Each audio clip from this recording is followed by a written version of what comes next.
How does your talk connect to the idea of the evolving erotic self? We tend to think of our sexual selves as if it's a stagnant thing. Once you've gotten to know your body and developed a repertoire of thoughts and actions that feel sexy to you or work for getting to your sexual goals, you've done the work. You're done. If that's been your stance, menopause may certainly push you to start rethinking things. In fact, our sexual selves are fluid and consistently growing and changing. I hope that menopause isn't the only time of life in which you and your clients investigate their sexual desires, wants, and needs and update any scripts that may be outdated. This is something that we get to continue to do throughout our lifetime. And if you haven't yet, there's certainly no better time to start than now. In my work with clients who are experiencing changes in their sexuality due to menopause, we'll talk about how you can meet this change in one of two ways: resistance or curiosity. Those who can access the latter are choosing growth and evolution. And I promise that those who can do so end up with much more satisfying sex lives. What's one thing most people get wrong about sexuality during menopause? There is a lot of doom and gloom that surrounds the conversation about sex after menopause. I have heard countless myths like menopause is when sexuality dies. Sex is always painful after menopause, or nobody wants to have sex at our age. This could not be more false. The problem is that when we don't get out ahead of these lies, they may, and I often see clients for whom it has, become self-fulfilling prophecies. Many do give up on their sexual selves, which can be really sad for folks who have previously found so much joy in accessing their sexuality. But for those that don't give up, they are often seeing that their sex lives don't just continue after menopause, they continue to get better. With a mix of curiosity, self-compassion, sexual flexibility, and solid information, we can help make that possibility a reality for most clients. What are most clinicians missing when working with clients navigating menopause? I think too often clinicians just don't have the information they need to update these outdated and limiting sexual beliefs.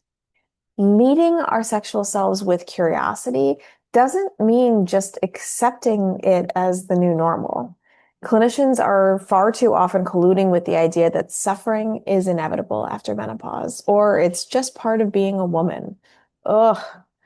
We can instead honor and validate our clients' concerns and fears without buying into the idea that there aren't any solutions or opportunities for improvement or growth out there.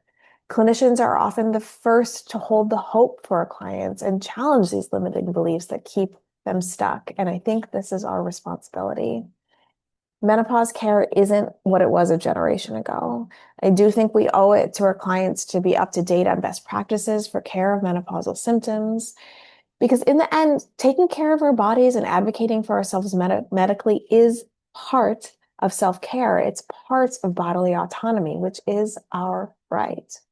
Truly knowing that your body is worthy of care and being able to feel like you and your body are working together is part of cultivating the sex life you deserve throughout your lifespan.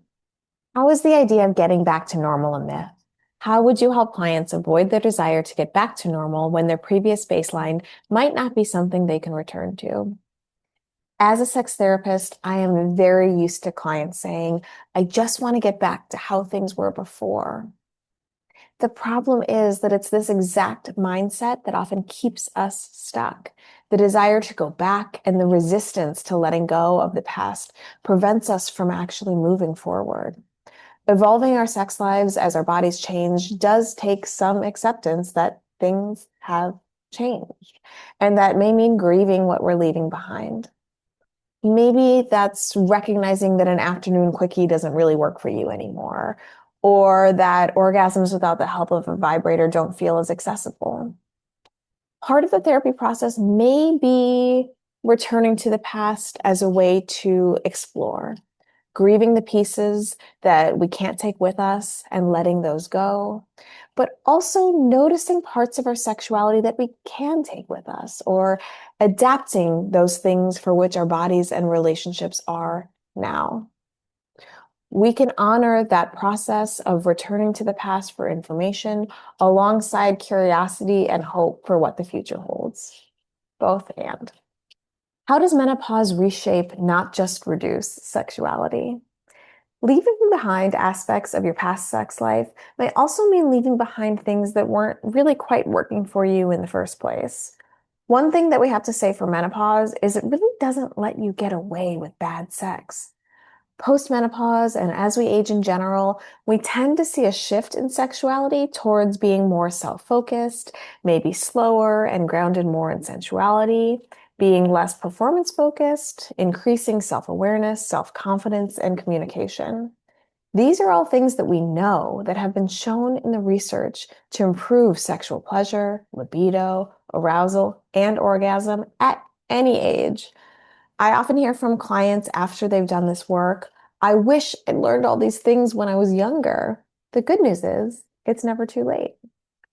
What opportunities for erotic growth can emerge during menopause? Menopause can be the start of a very selfish stage of life. And when I say selfish, I mean it as a positive, as a compliment, as something to strive for. I mean self-focused and indulgent. Literally, the only reason to have sex after you no longer have reproductive capability is pleasure. So, why not really allow yourself to luxuriate in that pleasure? This knowledge may just be the thing you need to embrace the kind of sex that you deserve. Especially for those who were socialized as women, taking instead of giving, letting go of old scripts, being self-centered, may feel very foreign, even uncomfortable. But once we get past these growing pains, there is so much joy to be found on the other side. We're going to talk about how to get there.